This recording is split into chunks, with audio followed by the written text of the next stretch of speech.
Hello Ram sir. Hi Naraju. Visualization 2.0 happy money. మనిషికి చేయడానికి చాలా తెలుసు కానీ ఏమీ చేయడు. ఎందుకు ఇలా జరుగుతుంది? చాలా తెలుసు. మాట్లాడడం అంటే అనర్గళంగా మాటల కోటలు దాటుతూ ఉంటాయి, మామూలుగా ఉండదు. ఇట్ కమ్స్ టు రియాలిటీ ఏం చేయాలో తెలియదు. చాలామంది మన కోచింగ్కి వస్తారు నారాజు, సేమ్ ఇదే ప్రశ్న. సార్ నేను పొద్దున్నే నిద్ర లేవాలని తెలుసు కానీ కోచ్ చెప్పినా అదే కదా చెప్తాడు. నాకు ఆల్రెడీ తెలుసుగా లేవాలని. అలారం పెట్టుకొని చెప్తాడు, నాకు తెలుసు అలారం పెట్టుకోమని. అసలు మరి కోచ్ ఎలా హెల్ప్ చేస్తాడు తెలీదు. కేసు నెంబర్ 2, ఒక స్టూడెంట్ వస్తాడు. సార్ నేను మంచి స్టూడెంట్నే, ఫస్ట్ ఇయర్లో సెకండ్ ఇయర్లో మార్కులు తగ్గిపోయాయి, నాకు తెలుసు శ్రద్ధగా చదవాలని, ఫోకస్ చేయాలని, ఎక్కువ టైం స్పెండ్ చేయాలని. మీరు చెప్పిన అదే చెప్తారు కదా. కోచ్గా మీరు చెప్పేది ఏదో నాకు ముందే తెలుసు, కానీ నేను చేయలేకపోతున్నా, మీరేం చేస్తారు నేను చేయలేకపోతే? ఇది చాలామందికి ఉన్న క్వశ్చన్. ఒక కోచ్ ఏం చేయగలడు? అసలు నేను ఎందుకు ఆగిపోయానని తెలుసు, ఏం చేయట్లేదో తెలుసు, ఏం చేయాలో తెలుసు. అలవాట్ల విషయంలో, అభివృద్ధి విషయంలో మనిషి చాలాసార్లు ఈ ప్రశ్న చాలామందికి వచ్చి అక్కడ ఆగిపోతారు. అట్లా ఆగిపోయేవాళ్ళు ఖచ్చితంగా బీబీ థియరీ గురించి తెలుసుకోవాలి. అసలు మన బ్రెయిన్ ఫంక్షనింగ్ ఎలా చేస్తుంది, ఈ బ్రెయిన్లో ఎక్కడ ఏ తేడాలు వచ్చాయి, ఏం వస్తే ఏం రాకపోతే మనం ముందుకు వెళ్తాం, మనం ఎలా ఆలోచిస్తే యాక్షన్ తీసుకుంటాం అన్నది బీబీ థియరీని. చాలా పాపులర్ థియరీ. దీని బీబీని ఎక్స్పాండ్ చేస్తే బీబీ థియరీ అంటే ఏంటంటే బ్రాడన్ అండ్ బిల్డ్ థియరీ. ఏవైనా కొన్ని ఆలోచనలు పెద్దవి చేస్తే కొత్తది బిల్డ్ అవుతుంది అని. మరి ఏవి పెద్దవి చేయాలి, వేటిని ఎక్స్పాండ్ చేయాలి, ఏవి పెంచుకోవాలంటే నేను ఏవి పెంచుకోవాలి అన్న ఆలోచన ఉందే, దాన్ని మనం బీబీ థియరీలో మనం నేర్చుకోవచ్చు. ఎందుకు నేను ఆగిపోయాను, ఇందాక వేసిన నువ్వు ప్రశ్న, ఎందుకు నాకు ఆలోచన రాలేదు, యాక్షన్ ఎందుకు నేను తీసుకోలేకపోతున్నాను? బ్రెయిన్లో కొన్ని సెంటర్లు యాక్టివేట్ అవ్వాలంటే నేరుగా వాటిని యాక్టివేట్ చేయలేము. ఇంకో చోట అక్కడ బటన్ నొక్కితే ఇది ఎక్కడ యాక్టివేట్ అవుతుంది. ఆ బటన్ ఏంటి నొక్కాలి, ఏంటి? Let us understand. Barbara Fredrickson అని, she's a author and she's also a psychologist and she's a researcher. ఆవిడ రీసెర్చ్ చేసి ఇంట్రడ్యూస్ చేసిన థియరీ బిఎన్బి థియరీ, బ్రెయిన్ మీద రీసెర్చ్ చేసింది. హ్యూమన్ బ్రెయిన్ మీద ఎప్పుడైతే రీసెర్చ్ చేసిందో పాజిటివ్ సైకాలజీలో చాలా స్టడీ చేసింది. నేను చదివే పిహెచ్డి కూడా పాజిటివ్ సైకాలజీ మీదే. అందులో ఉన్న ఐటమ్స్ని వాటిని తీసుకొని మనిషి జీవితంలో మార్పులు రావడానికి కారణం ఏంటి అని పాజిటివ్ ఎమోషన్స్ మీద తను మాట్లాడుతుంది. పాజిటివ్ ఎమోషన్స్ అంటే ఏంటి? సంతోషం, జాయ్, హ్యాపీనెస్, సాటిస్ఫాక్షన్, కైండ్నెస్, ఇట్లాంటివన్నీ పాజిటివ్ ఎమోషన్స్. మనందరికీ తెలుసు, ఏదైనా మనం కోల్పోయినా, సంపాదించలేకపోయినా, ఫెయిల్యూర్ అయినా, నష్టపోయినా మనందరికీ నెగిటివ్ ఎమోషన్స్ వస్తాయి. అసలు ఏమీ లేకపోయినా కూడా సాధారణంగానే నెగిటివ్ ఎమోషన్స్ వస్తాయి. పొద్దున్న నిద్రలేస్తూనే అసంతృప్తి వస్తుంది, కోపం, పగ, ఇట్లాంటివన్నీ మనకు మనుషుల్లో తెలియకుండానే నెగిటివ్ ఎమోషన్స్ అన్నీ వస్తుంటాయి. సోమరితనం, ఇవన్నీ నెగిటివ్ ఎమోషన్స్. అయితే మరి యాక్షన్ ఏం తీసుకోవాలి? నాకు తెలుసు ఏం తీసుకోవాలో, కానీ తీసుకోలేకపోతున్నా. ఎలా?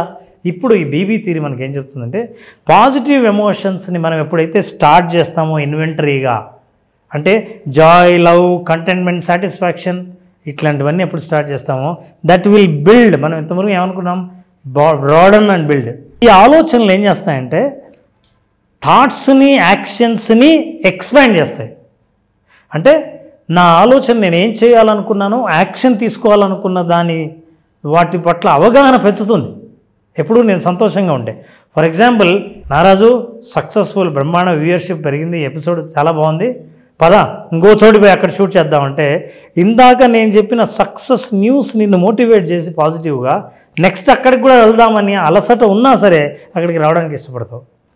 ఇందాక నువ్వు ఎన్నో మీటింగ్లు అటెండ్ అయ్యి వచ్చి మిగతా ఇంటర్వ్యూలు తీసుకున్నా సరే మళ్ళీ నువ్వు ఫ్రెష్ అయిపోయి మొహం కడుక్కొని మళ్ళీ వచ్చి కూర్చున్నావు. ద పాజిటివ్ ఎమోషన్ ఏం చేస్తుందంటే మనల్ని కొత్తగా ఆలోచన, that is a inventory. Inventory అంటే మనం పెట్టుబడి పెట్టే ఒక రా మెటీరియల్ లాంటిది. దేనికి రా మెటీరియల్? థాట్స్కు, యాక్షన్కు. ఈ థాట్స్, యాక్షన్ వచ్చిన తర్వాత బ్రెయిన్లో ఇంతకుముందు కనెక్షన్ చూసాం. నెక్స్ట్ కనెక్షన్ ఎక్కడికి పోతుందంటే it develops physical, mental and social resources. అంటే ఇప్పుడు నేను ఆలోచించగలుగుతా, క్రియేటివ్గా ఆలోచించగలుగుతా. ఇప్పుడు కొత్త ఆలోచన వచ్చింది, యాక్షన్ కూడా. అరే నేను ఇన్ని రోజులు ఇది చేస్తున్నా, ఇంతవరకు ఒక ఫ్రెండ్కి ఫోన్ చేయడం మర్చిపోయాను, అప్పుడు యాక్షన్ మొదలు పెడదాం. ఫిజికల్ అండ్ సోషల్ రిసోర్సెస్, మనకు ఇంతవరకు కంటికి కనపడని అవకాశాలు కనిపించడం మొదలు పెడతాయి. అది కనెక్షన్ చూడండి. అది ఎంత పాజిటివ్ ఎమోషన్స్తోనే సాధ్యమవుతుంది. అందుకే మార్నింగ్ మనం ఎందుకు పాజిటివ్గా స్టార్ట్ చేయాలి అని అంటే, పాజిటివ్ ఎమోషన్స్ బ్రాడన్ చేసేది ఏంటంటే థాట్స్ను యాక్షన్స్ను బిల్డ్ చేసేది ఏంటంటే develop physical mental social resources. ఇప్పుడు గ్రోత్ వైపు ట్రాన్స్ఫార్మ్ అవుతుంది. ఏంటి? Advances personal growth creates more positive emotions. ఇప్పుడు ఇక్కడ ఏమైంది సైకిల్? మనం గ్రో అవ్వడానికి కావాల్సినవన్నీ అక్కడ ఏర్పడ్డాయి. దానికి బేసిస్ ఏంటి? Positive emotion. తర్వాత ఏంటంటే చివరిలో మళ్ళీ పాజిటివ్ ఎమోషన్స్ తయారయ్యాయి. ఈ పాజిటివ్ ఎమోషన్స్ మళ్ళీ యాక్షన్కి దారితీస్తాయి. సో బీబీ థియరీ ఏం చెప్తుందంటే, నాయన పాజిటివ్ ఎమోషన్స్తో స్టార్ట్ చేయండి. అంటే నాకు లేదు స్కేర్సిటీ మైండ్ సెట్, అయ్యో పోతుందేమో అన్న భయం, నష్టపోయానే అన్న ఆందోళన, ఇది నిజమేనా అన్న అనుమానం, ఇవన్నీ నెగిటివ్ ఎమోషన్స్. ఈ నెగిటివ్ ఎమోషన్స్ మీకు కొత్త ఆలోచననివ్వవు, కొత్త యాక్షన్ చేసేలా చెయ్యవు. సో ఈ ఆలోచనతో ముందుకెళ్తే the best exercise we teach visualisation 2.0 happy మనీలో గ్రాటిట్యూడ్ మైండ్ఫుల్నెస్ అనేది పాజిటివ్ ఎమోషన్స్ను క్రియేట్ చేస్తుంది. మీరు ఏదో ప్రత్యేకంగా నేను ఇప్పుడు హ్యాపీగా ఉండాలి, జాయిగా ఉండాలి అని అక్కర్లేదు. ఈ ప్రాక్టీస్ చేస్తే అవి పుడతాయి. అవి పుడితే యాక్షన్ థాట్స్ వస్తాయి. అది వస్తే తర్వాత మీ బిహేవియర్ మారిపోతుంది, అవకాశాలు కనిపించడం మొదలు పెడతాయి. Then that leads to personal growth. What is this gratitude mindfulness? Look at this. Gratitude changes everything. చాలాసార్లు మనం మాట్లాడుకున్నాం గ్రాటిట్యూడ్. కృతజ్ఞతాభావం మొత్తం మార్చేస్తుంది. థ్యాంక్స్ నాగరాజు, ఈ అవకాశం ఇచ్చినందుకు. నిజంగా ప్రతి క్షణం నేను చాలా ఎంజాయ్ చేశాను. మన ఇంటర్వ్యూలో ప్రతి వర్డ్ నేను చాలా ఆనందంగా మనస్ఫూర్తిగా నేను మాట్లాడగలిగాను నీ ముందర అని అంటున్నప్పుడు నాకు ఇంకా మాటలు వస్తాయి. కానీ నేను మీకు థ్యాంక్స్ చెప్తాను సార్. ఎందుకంటే నేను నా మనసులో ఉన్నదే మీరు ఇలా చెప్తూ ఉంటే నాకు అనిపించింది, స్టేజ్ ఎక్కిన ప్రతిసారి ఈ వీడియో చూసుకుంటూ వెళ్తాయి ఇప్పుడు నేను. నిజంగా రేపో ఎల్లుండో మళ్ళీ స్టేజ్ మోటివేషన్ ఒకటి ఉంది. నాకు యాక్చువల్గా చాలా బాగా ఉపయోగపడింది. Thank you so much Ram sir. ఎక్కే ప్రతిసారి ఇది నేర్చుకుని వెళ్తాను. ఈ ఒక్క వీడియో ఒకవేళ నాకు మాట్లాడడానికి ఏదైనా లేదు అనుకున్నప్పుడు ఈ వీడియో చూస్తే నాకు అర్థమైపోతుంది. సో గ్రాటిట్యూడ్ని సేమ్ పాజిటివ్ ఎమోషన్ ఇచ్చినప్పుడు ఏమవుతుందంటే స్టేజ్ ఎక్కడానికి భయపడిన వాళ్ళు ముందుకు వెళ్దాం అనిపిస్తుంది. ఏం పర్వాలేదు.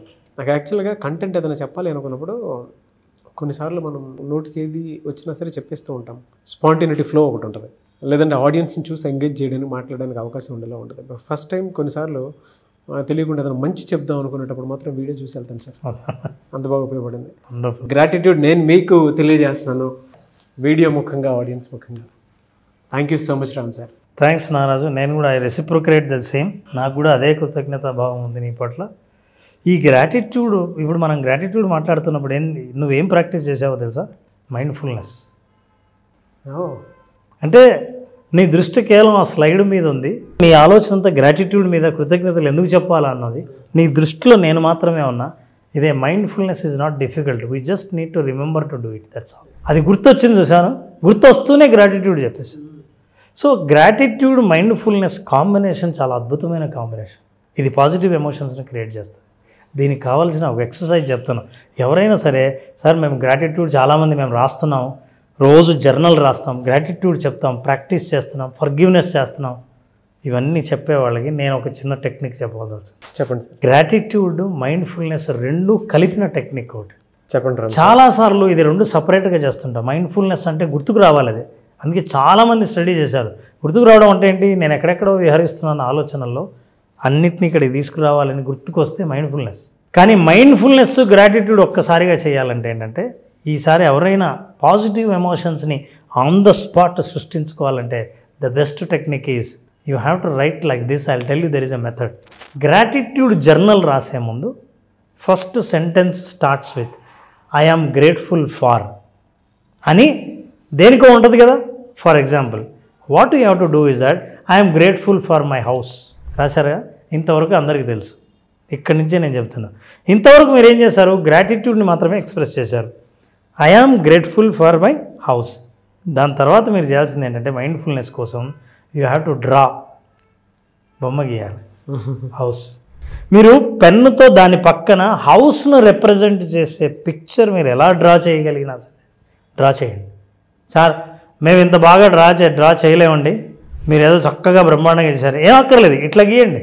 I'm very happy, my gratitudes are for my house. అంతేకాదు, మీరు రాస్తున్నప్పుడు I am grateful for my parents అన్నప్పుడు మీరు గ్రాటిట్యూడ్ చెప్తున్నారు. మైండ్ఫుల్నెస్ ఎప్పుడు వస్తుందంటే when you draw a picture. అయ్యా రామ్ గారు, నాగరాజు గారు, మీరంతా గీసినట్లు స్లైడ్లో చూపించినట్టు మేము అందంగా గీయలేం, ఇట్లా గీయండి.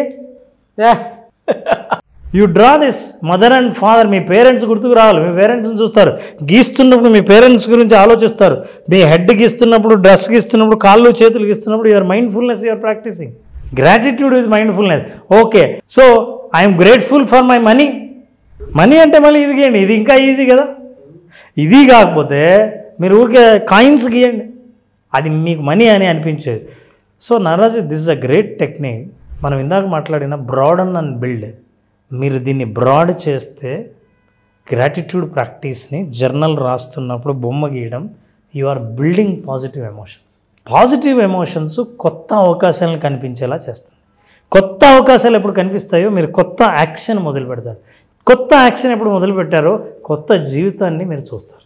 మీరు అనుకున్నవి సాక్షాత్కరింప చేసుకోవాలని అంటే విజువలైజేషన్ ద్వారా feel the joy, excitement and satisfaction of achieving your goals through visualisation. మీరు అనుకున్న ఏ లక్ష్యాన్నైనా సరే తీర్చుకోవాలనుకుంటే విజువలైజేషన్ అనేది ఎంత అద్భుతమైన ప్రక్రియ, అనుభవంలోకి రావాలంటే దానికి కావాల్సిన పెట్టుబడి, raw material, joy, excitement and satisfaction. ఆ ఎమోషన్స్ ఇచ్చే వైబ్రేషన్ వల్ల now you are generating happy money with visualisation.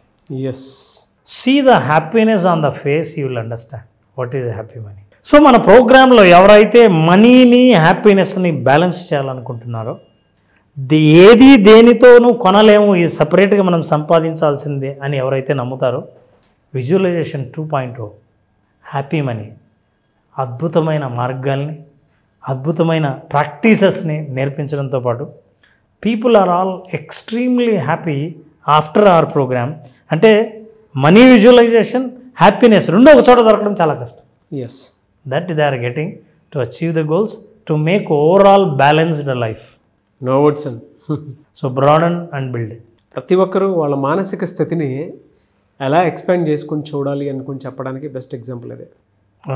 Mindfulness practice గురించి మీరు ఇందాక జస్ట్ మైండ్ఫుల్గా మనీకి సంబంధించినటువంటి ఆలోచనలు క్రియేట్ చేసుకోవడం అంటే, చిన్నప్పుడు ఒక్కొక్క రూపాయి కాయిన్ వైట్ పేపర్ మీద, అదే వైట్ పేపర్ కింద రూపాయి కాయిన్ పెట్టి పెన్సిల్ ఇస్తే కాయిన్ అలాగే వచ్చేది, బొమ్మ అలాగే వచ్చేది. సో మేము ఆడుకునే వాళ్ళం అనమాట. చూసావా నా దగ్గర ఎన్ని డబ్బులు ఉన్నాయో అని. ఆ హ్యాపీనెస్ రాదు, ఇప్పుడు డబ్బులు ఇచ్చినా రాదు. మైండ్ఫుల్ మనీ హ్యాపీనెస్, అది రియలీ గ్రేట్ ఎక్స్పీరియన్స్ అండి. Thank you sir, thank you so much Ram sir. Thank you Naraj, thank you so much. మీ కంటైనర్ సైజ్ పెంచాలంటే గ్రాటిట్యూడ్ ద్వారా, మనం చెప్పే విజువలైజేషన్ టెక్నిక్ ద్వారా మన కంటైనర్ని పెంచవచ్చు.